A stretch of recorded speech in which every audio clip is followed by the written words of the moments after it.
नमस्कार, मैं वरुण कुमार। आप देख रहे हैं अमर उजाला पर अपराध लोक। कहते हैं इश्क खुदा है, इश्क इबादत है, इश्क इस संसार की सबसे बड़ी नेमत है। शायद यही सोचकर सपना ने प्यार किया था, लेकिन उसे नहीं पता था कि ये प्यार एक दिन उसकी जान ले लेगा। आज मैं आपको कहानी सुनाने वाला हूँ रोहतक के कहानी गांव की। मैं आपको कहानी सुनाने वाला हूँ सपना की। कहानी सुनाने वाला हूँ सपना के सपनों के टूट जाने की, उसका कत्ल हो जाने की। और ये कत्ल किसी और ने नहीं बल्कि सपना के खुद के भाई ने किया। क्यों सपना के भाई ने सपना को जान से मार दिया, मैं आपको ये भी बताऊंगा और साथ में ये भी बताऊंगा कि पुलिस ने इस मामले में अब तक क्या कुछ किया है। बुधवार की रात थी, तकरीबन 9:40 का वक्त था। रोहतक का कहानी गांव नींद में डूबा हुआ था। अमूमन गांव में इस वक्त तक लोग सो जाते हैं, अंधेरा काफ़ी हो जाता है। 23 साल की सपना सोने की तैयारी कर रही थी, बच्चे को सुला चुकी थी। अचानक सपना को उसके भाई ने जान से मार दिया। सपना का भाई उसके घर में घुसा, उसकी ससुराल में दाखिल हुआ, उसे जान से मार दिया। जो संजू है, जो सपना का भाई है, वो 19 साल का है, जिसने इस हत्याकांड को अंजाम दिया। बचाव में सपना का देवर पहुंचा, साहिल 21 साल का, उसको गोली लग गई। घर के सीसीटीवी में 4 युवक जबरन दरवाज़ा तोड़कर अंदर घुसते हुए दिखाई दिए और ये पूरा मामला सीसीटीवी में रिकॉर्ड भी हो गया। सपना का भाई संजू और उसका साथी राहुल, इन दोनों ने गोलियां चलाईं। पहली गोली सपना के सीने में लगी, दूसरी गोली बचाव में आए देवर साहिल के जांघ पर लगी, पेट के पास से वो जांघ में लगी। 4 फायर हुए, तीसरी गोली मिसफायर हुई, चौथी गोली भी दरवाजे में लगी। और ये जो कत्ल हुआ पूरा का पूरा, ये कत्ल इसलिए हुआ क्योंकि सपना ने प्यार किया था, सपना ने जिसे पसंद किया उससे शादी की थी, और यही जो पूरी वजह है ये रंजिश का कारण बन गई। सपना के परिवार वालों ने तभी ये सोच लिया था कि कुछ भी करके इस लड़की को जिंदा नहीं छोड़ना है। वैसे तो पश्चिमी उत्तर प्रदेश और हरियाणा के जो पूरा इलाका है, यहाँ पर ऑनर किलिंग के, आजकल कहें तो हॉरर किलिंग के बहुत से मामले सामने आते रहते हैं। कुछ मामले ऐसे होते हैं जो बहुत ज़्यादा सोचने पर मजबूर कर देते हैं कि आखिर ये किस तरह के समाज में हम लोग रह रहे हैं। और सपना का ये जो मामला है ये भी एक इसी तरीके का मामला है। मैं आपको पूरा मामला विस्तार से बताऊंगा, लेकिन उससे पहले एक बार पूरी क्रोनोलॉजी को समझ लेते हैं, पूरे इस डेटा को समझ लेते हैं कि पहली गोली सपना के सीने में लगी, दूसरी गोली साहिल को लगी, तीसरी गोली मिसफायर हुई, चौथी गोली दरवाजे में लगी। इसके बाद तमाम जो अपराधी थे, 4 अपराधी थे, और चारों बाइक पर बैठकर फरार हो गए। FIR में क्या लिखा गया है मैं वो भी आपको बताता हूँ। देवर साहिल की तरफ से ये FIR लिखाई गई है। सपना के जो परिजन थे वो इस शादी से नाराज थे। सूरज और सपना की शादी हुई थी, और संजू जो है, जो सपना का भाई है, वो पहले भी कई बार सूरज और सपना को धमकी दे चुका था, एक बार मारपीट भी कर चुका था।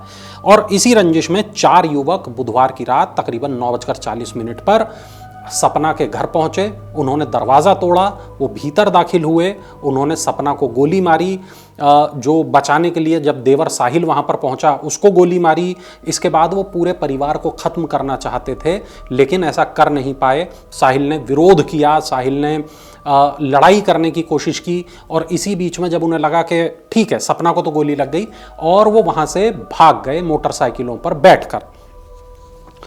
सौरभ एक चश्मदीद हैं जिन्होंने ये पूरा घटनाक्रम देखा। उन्होंने बताया कि पहले उनको सीसीटीवी में 4 युवक आते हुए दिखाई दिए। हमलावरों ने सीधे सपना के कमरे में वो पहुंचे, वहां जाकर गोली मारी।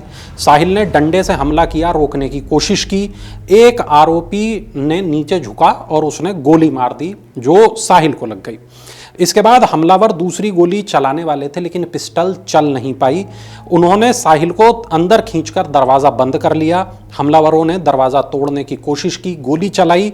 सौरभ के कान के पास से गोली गुजरी और सौरभ ने तत्काल 112 नंबर पर फ़ोन किया, पुलिस को बुला लिया। हथियार किसने दिए, ये एक बड़ा मामला है। हथियार किसने दिए, तो पता चल रहा है कि ऑनर किलिंग को अंजाम देने वाले जो सपना के भाई और उसके भाई के दोस्त, 3 दोस्त थे, कुल 4 लोग थे जिन्होंने इस पूरे हत्याकांड को अंजाम दिया। तो गांव का ही एक हिस्ट्री शीटर है जिसका नाम है सुंदर उर्फ काला। तो इसने ये हथियार उपलब्ध कराए इन चारों लोगों को। हथियारों के बदले में इनको करना यह था कि एक बड़ी वारदात को अंजाम देना था काला के लिए, सुंदर काला के लिए एक बड़ी वारदात को अंजाम देना था हथियारों के बदले में। सुंदर का पुराना क्रिमिनल रिकॉर्ड है, जमानत पर वो बाहर निकला था, उसके बाद से वो फरार है, हिस्ट्री शीटर है, बड़ा अपराधी है। और पुलिस ने जो प्रारंभिक पूछताछ की है, इन जो 4 लोग पकड़े गए हैं इनसे ये बात पता चली है कि ये जो हथियार हैं ये सुंदर काला की तरफ से मिले थे। जब ये हत्याकांड को इन्होंने सपना के अंजाम दिया, वहां से भाग गए, पुलिस को बात पता चली, पुलिस ने इनकी घेराबंदी चालू कर दी, इनको ढूंढना शुरू कर दिया। गुरुवार की रात तकरीबन 12 बजे का वक्त था जब बोहर और लाड़हौत के बीच आउटर बाईपास पर एक मुठभेड़ हुई और इस मुठभेड़ में ये चारों आरोपी दबोच लिए गए। इन चारों के पैर में गोली लगी, 20 राउंड की फायरिंग हुई और चारों आरोपी पकड़े गए। इनके नाम हैं संजू, राहुल, गौरव और अंकित। इनके चारों के पैर में गोली लगी है। इसमें जो संजू है वो 19 साल का है और ये सगा भाई है सपना का और इसने अपनी सगी बहन को जान से मार दिया। डॉक्टरों की अनुमति के बाद चारों को औपचारिक रूप से गिरफ्तार किया जाएगा और रिमांड इनकी ली जाएगी।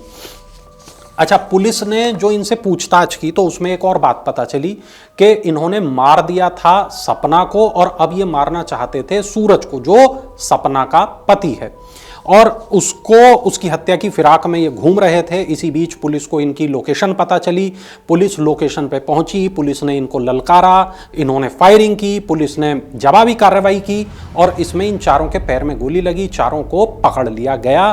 अभी अस्पताल में चारों का इलाज चल रहा है। पुलिस को सुराग कैसे मिला, ये एक बड़ी बात है, वो मैं आपको बताता हूं। तो CIA 2 इनको ये सूचना मिली थी कि आरोपी लाड़हौत के पास छुपे हुए हैं। पुलिस ने पीछा करके घेराबंदी कर ली, ललकारा तो आरोपियों ने फायरिंग की। फायरिंग के बाद आरोपी चारों घायल हुए और पकड़े गए। पुलिस ने इनसे बरामद क्या कुछ किया है, पुलिस ने 2 देसी कट्टे बरामद किए हैं, 2 पिस्तौल बरामद किए हैं, 10 कारतूस मिले हैं, 10 खाली खोखे मिले हैं, 2 मैगजीन मिली हैं, 1 बाइक मिली है। अब इन अभियुक्तों को गिरफ्तार किया जाएगा, रिमांड पे लिया जाएगा। सुंदर काला के बारे में भी यकीनन पुलिस पूछताछ करेगी। संजू, राहुल, गौरव, अंकित, इनकी कोई क्रिमिनल हिस्ट्री नहीं है, पहली बार इन्होंने किसी अपराध को अंजाम दिया है। संजू ने अपने 3 दोस्तों को भी अपने साथ इस अपराध में शामिल किया है। पुलिस की जो जांच हुई है पता चला है कि इनका कोई क्रिमिनल अपराध नहीं है, पहली बड़ी वारदात इन्होंने यही की है और पहली बार ही सभी लोग ये गिरफ्तार हुए हैं। पोस्टमार्टम रिपोर्ट जो सपना की है उसमें क्या कुछ मिला मैं वो भी आपको बता देता हूं। सपना के शरीर में पुलिस को कोई गोली नहीं मिली। जो गोली संजू ने सपना को मारी वो उसके सीने पर लगी और आर पार निकल गई।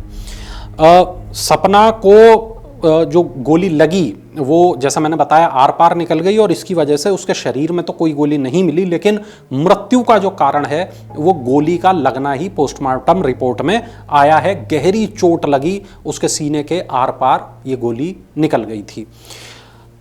सपना और सूरज इन दोनों ने प्रेम विवाह किया था। तकरीबन 3 साल पहले की बात है जब ये प्रेम विवाह किया गया। एक ही जाति थी लेकिन गोत्र अलग अलग थे।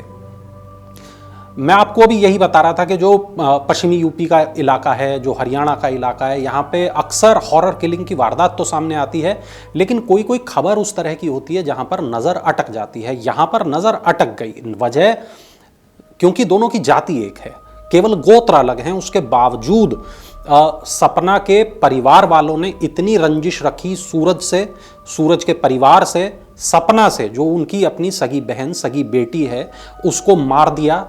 और ये भी नहीं सोचा कि जो 2 साल का छोटा मासूम जिसको सपना पाल पोस रही थी, बड़ा कर रही थी, उसका सपना था कि बच्चा कुछ बन जाएगा, क्या उसने कुछ गलत कर दिया था अपने मन से शादी करके? कमेंट सेक्शन में ये बात ज़रूर आप लोग बताइएगा। तो संजू कई बार धमकी दे चुका था, मारपीट कर चुका था, जान से मारने की धमकियां पहले दी थीं। तो कहानी कुछ उस तरह शुरू होती है कि सपना और सूरज एक ही गांव के रहने वाले, कहानी गांव है ये, और एक दूसरे को बचपन से जानते थे। 8वीं 9वीं क्लास में जब ये दोनों पहुंचे तब दोनों के बीच एक आकर्षण पैदा हो गया। अब 8वीं कक्षा से ऐसा कहा जाता है, गांव के लोग ऐसा कहते हैं कि दोनों के बीच प्रेम संबंध शुरू हो गए। चूंकि जाति एक थी तो विरोध बहुत ज्यादा नहीं था दोनों परिवारों में, लेकिन गोत्र अलग होने की वजह से विरोध था। अब 8वीं कक्षा में जब दोनों थे तो दोनों का रिश्ता धीरे धीरे, उनकी जो दोस्ती है उसके चर्चे होने लगे कि ये दोस्ती किस स्तर पर है। दोनों को अलग करने की कोशिशें की गई, मारपीट की गई, जैसे अमूमन गांव देहात में होता है उस तरह हुआ। इसके बाद जब दोनों बालिग हुए तो दोनों ने ये फैसला कर लिया कि चाहे कुछ हो, रहना साथ में है, जीना साथ में है, मरना साथ में है। दोनों ने कोर्ट मैरिज की और रोहतक चले गए, गांव छोड़ दिया, रोहतक में रहने लगे। रोहतक में एक इलाका है खोखरा कोट, तो वहां पर ये लोग रहने लगे। सपना ने पुलिस को ये बात लिखित में दी थी उस वक्त के, मैं पिता के घर नहीं जाऊंगी, मैं अपने पति यानी कि मैं सूरज के साथ ही रहूंगी। इसके बाद तकरीबन 2 साल पहले, यानी शादी के तकरीबन 1 साल के बाद एक बेटा पैदा हुआ, उसका नाम रखा गया देव। और रोहतक में ये लोग किराए पर रहते थे और चूंकि बेटा हुआ तो खर्चे बढ़ गए यकीनन। तो इन्होंने फैसला किया कि गांव वापस लौट जाते हैं। हालांकि सपना डर रही थी, बार बार अपने पति को, सूरज को मना कर रही थी कि गांव लौटना ठीक नहीं होगा। सास को भी उसने ये बात कही थी, लेकिन फिर भी उन्हें लगा कि अब 3 साल हो गए अब तो शादी को, शायद अब ऐसा कुछ ना हो, अब भूल जाएं माता पिता इस बात को, भाई शायद इस बात को भूल जाए, शायद एक्सेप्ट कर ले हमारे इस रिश्ते को। लेकिन वो एक्सेप्टेंस इस रिश्ते में उनको मिल नहीं पाई। गांव लौटने पर जो सपना का परिवार है, जो उसके माता पिता और भाई वाला जो परिवार है, जिसको लड़की का मायका हम कह सकते हैं, उनको बदनामी का डर सताने लगा। लोग दबी जुबान में बात करने लगे। कहते हैं कि बेटी घर छोड़ के जाए ना, और अगर चली जाए तो लौट कर ना आए। लेकिन यहाँ पर जो सपना है वो लौट कर गाँव आ गई थी। हालांकि अपने घर नहीं आई थी, लेकिन गाँव आ गई थी और लोग दबी जबान में बात करने लगे थे। आते जाते वक्त संजू को शायद वो ताने चुभते होंगे और उसने ये मन बना लिया कि अब सपना को जान से मार देना है, सूरज को जान से मार देना है। गांव जब वो लौटे तो रंजिश जो थी उसी में संजू ने ये फैसला किया कि अब इनको खत्म कर देंगे। अब यहाँ पर एक बयान मेरे पास है और ये बयान है सपना की सास का, निर्मला देवी का बयान मेरे पास में है। उन्होंने इस बात को कहा कि सपना बार बार कहती थी कि मुझे यहीं जीने दीजिए, घर जाऊंगी तो मुझे मार देंगे। होता क्या है कि जब सपना को ये कहा गया कि रक्षाबंधन है, भाई दूज है, घर जाओ, अपने भाई से मिलो, उसने मना कर दिया। बोली कि मेरे को घर नहीं जाना है, अगर मैं घर जाऊंगी तो मुझे जान से मार दिया जाएगा। सास निर्मला देवी का यह आरोप है कि हमलावर पूरे परिवार को खत्म करने की नीयत से ही घर में घुसे थे। 4 आदमी, 2 के पास देसी तमंचे, 2 के पास पिस्तौल, चारों के पास बंदूकें थीं। वो घर में घुसे और केवल सपना को उन्होंने मारा। साहिल पर उन्होंने गोलियां चलाई, बाकी को क्यों कुछ नहीं कहा, क्योंकि ये चारों लोग नए थे और यदि इनको अनुभव होता कि किस किस तरह अपराध को अंजाम देना है, भागना है, तो शायद ये लोग उसी वक्त पूरे परिवार को मारते। लेकिन इन्होंने उस वक्त सपना को मारना ज़्यादा ज़रूरी समझा, जो बचाने के लिए देवर आया उसको मारना ज़्यादा ज़रूरी समझा और ये वहाँ से फरार हो गए और प्लान बनाने लगे सूरज को जान से मारने का। अच्छा, सूरज और साहिल, इनकी एक बहन भी है शबनम। तो शबनम की शादी के वक्त भी लड़की वालों को धमकी दी गई थी सपना के परिवार की तरफ से। शबनम की शादी के वक्त सपना के मायके वालों ने धमकियां दी, सरपंच से उस वक्त उन्होंने सुरक्षा मांगी। शादी बिना विवाद के हो गई, लेकिन जो धमकियों का दौर था वो जारी रहा। शुक्रवार की दोपहर में पुलिस ने पोस्टमार्टम के बाद जो पार्थिव शरीर है सपना का, वो सौंप दिया सपना के परिवार वालों को, यानी कि सूरज को सौंप दिया, यानी कि सपना के ससुराल वालों को सौंप दिया। कहानी में कड़ी सुरक्षा व्यवस्था के बीच सपना का अंतिम संस्कार कर दिया गया। सूरज ने बहुत दुखी मन से अपनी पत्नी को अंतिम विदाई दी, मुखाग्नि दी। साहिल की हालत गंभीर है, 3 घंटे का ऑपरेशन हुआ और ट्रॉमा सेंटर में उसको भर्ती कराया गया था। 3 घंटे का ऑपरेशन करके जो उसको गोली लगी उसको निकाला गया। जांघ के पास फंस गई थी वो गोली, पेट से होके गुजरी, जांघ के पास फंस गई। हालत अब उसकी स्थिर बताई जा रही है। साहिल का 20 नवंबर को जन्मदिन था। उसी दिन ट्रॉमा सेंटर में उसको भर्ती कराया गया। गोली पेट से होते हुए जांघ के नीचे फंस गई थी। डॉक्टर ऑपरेशन कर गोली निकालने की कोशिश कर रहे थे और 22 नवंबर को यानी कि आज सपना के बेटे देव का जन्मदिन है, दूसरा जन्मदिन है। लेकिन जब अब वो लड़का अपने दूसरे जन्मदिन पर है, उसका 2 साल पूरे हुए हैं और उसकी माँ आज इस दुनिया में नहीं है। सपना को उसके भाई संजू ने अपने 3 साथियों के साथ मिलकर जान से मार दिया। हॉरर किलिंग की ये जो पूरी कहानी, ये जो पूरी वारदात, ये रोहतक से है, हरियाणा से है। ये जो पूरा मामला है, इस पर क्या कुछ आपको कहना है कमेंट सेक्शन में ज़रूर बताइएगा। और इस तरीके की बड़ी खबरों के लिए, देश दुनिया की अन्य खबरों के लिए अमर उजाला के यूट्यूब चैनल को ज़रूर सब्सक्राइब कर लीजिए। देखते रहिए अमर उजाला। अगर आप ये वीडियो YouTube पर देख रहे हैं तो हमारे चैनल को सब्सक्राइब करें और बेल आइकन को दबाना ना भूलें। अगर आप Facebook पर ये वीडियो देख रहे हैं तो हमारे पेज को लाइक करें।